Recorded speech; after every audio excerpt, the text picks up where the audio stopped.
नमस्कार, मी आशिष गोलतकर, तुमचा Exim news source आणि तुम्ही पाहतात ग्लोबल भरारी एक्झिम न्यूज.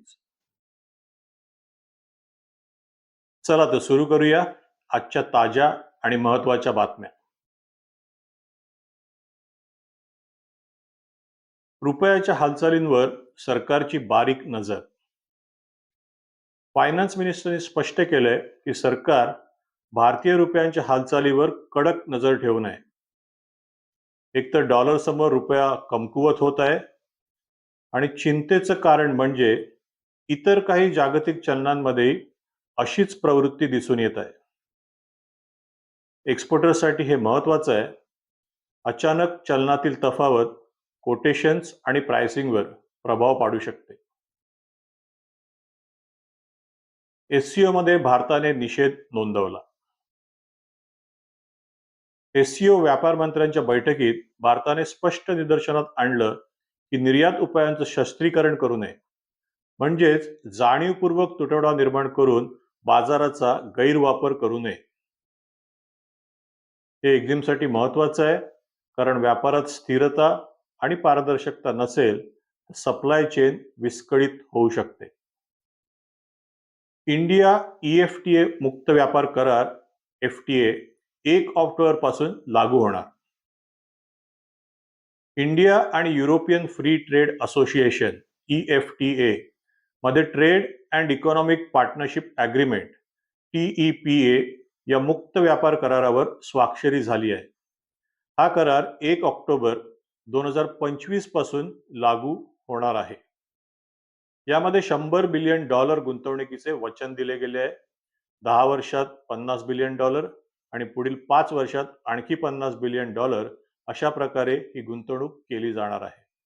यामुळे भारताच्या pharmaceutical, machinery, watches, agricultural exports या क्षेत्रांना विशेष लाभ होणार आहेत. India middle east Europe economic corridor IMEC. India आणि इटली यांनी IMEC प्रकल्पासाठी MOU वर स्वाक्षरी केली आहे.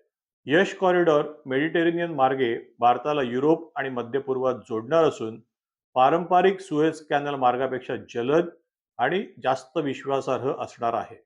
यामुळे लॉजिस्टिक एक्सपेन्सेस सुद्धा कमी होण्यास मदत होणार आहे. आणि आता बघूया झटपट आणि महत्त्वाच्या बातम्या. देशातील बंदरांमध्ये अमेरिकन टॅरिफ नंतरही मालवाहतूक थांबलेली नाही. सप्लाय चेन अजूनही सुरळीत आहे. Federation of Indian export organisations FIOने GST रिफंड्स विदिन 7 days प्रस्तावाचं स्वागत केलं आहे. एक्सपोर्टर्सना यामुळे लिक्विडिटीमध्ये मदत होईल. रशियन तेलासाठी रुपयात व्यवहार सुरू झाला आहे. या न्यू पेमेंट चॅनलमुळे व्यापार आणखी सक्षम व टिकाऊ होणार आहे. आता आजची एक्झिम टीप. तुम्ही जर इंटरनॅशनल ट्रेडर्स असाल तर 2 गोष्टी लक्षात ठेवा.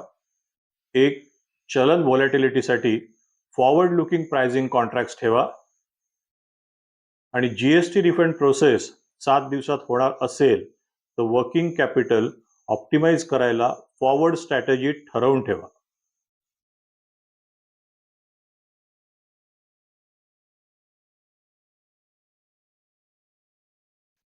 तर आता पुन्हा एकदा नजर टाकूया आजच्या मुख्य एक्झिम बातम्यांवर. रुपयावर सरकारची बारीक नजर. SCO मध्ये भारताने घेतला फेअर ट्रेडचा पक्ष. EU FTA 1 ऑक्टोबर पासून लागू होणार. लॉजिस्टिक्स मध्ये स्थैर्य आणि GST सुधारणेचं FIO कडून स्वागत. जर तुम्हाला हे बुलेटिन उपयोगी वाटत असेल तर चॅनलला सबस्क्राईब करा, बेल आयकॉनला प्रेस करा आणि पुन्हा भेटूया उद्या संध्याकाळी 7:30 वाजता. Export smartly, grow globally. मी आशिष गोलतकर आता तुमची रजा घेतो. धन्यवाद. नमस्कार.